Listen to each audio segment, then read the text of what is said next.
ঢাকা উত্তর সিটি কর্পোরেশনের chief heat অফিসারের দায়িত্ব পালন করছেন সদ্য বিদায়ী মেয়র মোহাম্মদ আতিকুল ইসলামের মেয়ে বুশরা আরফিন। গত বছরের মে মাসে মেয়র কন্যাকে হিট অফিসার নিয়োগের খবর জানাজানি হলে এ নিয়ে আলোচনা সমালোচনা হয়।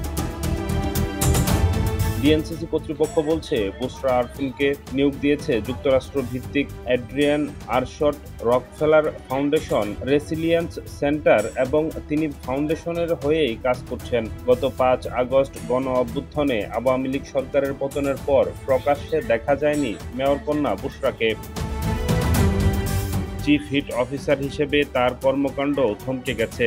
যোগাযোগ করা হলে বুশরা আরফিনের পক্ষ থেকে বলা হয়েছে তিনি দেশেই রয়েছেন, শিগগিরই নিজের কাজ শুরু করতে চান।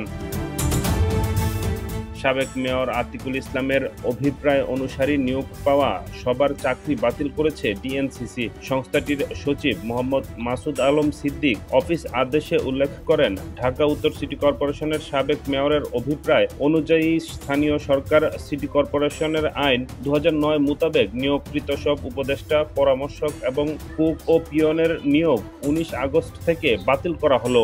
ডিএনসিসি সূত্র আরও জানিয়েছে, চিফ হিট অফিসার বুশরা আরফিনের নিয়োগ বহাল রয়েছে, কারণ তিনি সিটি কর্পোরেশন থেকে নিয়োগ পাননি। যুক্তরাষ্ট্র ভিত্তিক সংস্থা থেকে নিয়োগ পাওয়ায় ঢাকার তাপমাত্রা কমানোর চেষ্টায় যৌথভাবে কাজ করতে সমঝোতা রয়েছে ডিএনসিসির। সেখানে চিফ হিট অফিসার হিসেবে কাজ করছেন মেয়র কন্যা। আরশট রকের পক্ষ থেকে জানানো হয়েছে, ঢাকায় কোনো অফিস নেই বুশরার। চিফ হিট অফিসার নিয়োগের বিষয়টি আরশট ও রকফেলার ফাউন্ডেশনের ওয়েবসাইটে বলা হয়েছে, কোনো দেশের সরকার তাপ নিয়ন্ত্রণের কাজকে অগ্রাধিকার দিলে স্থানীয় কর্মকর্তা চিফ হিট অফিসার নিয়োগ দেবেন। কোনো নগরের তাপপ্রবাহের প্রভাব মোকাবেলায় মেয়র বা নেতৃস্থানীয় অন্যান্য চিফ হিট অফিসার পদ তৈরি করে এ পদে নিয়োগ দিতে পারবেন। ক্ষমতার পালাবদলে ১৯ আগস্ট দেশের ১২টি সিটি কর্পোরেশনের মেয়রকে পদ থেকে অপসারণ করে অন্তর্বর্তীকালীন সরকার।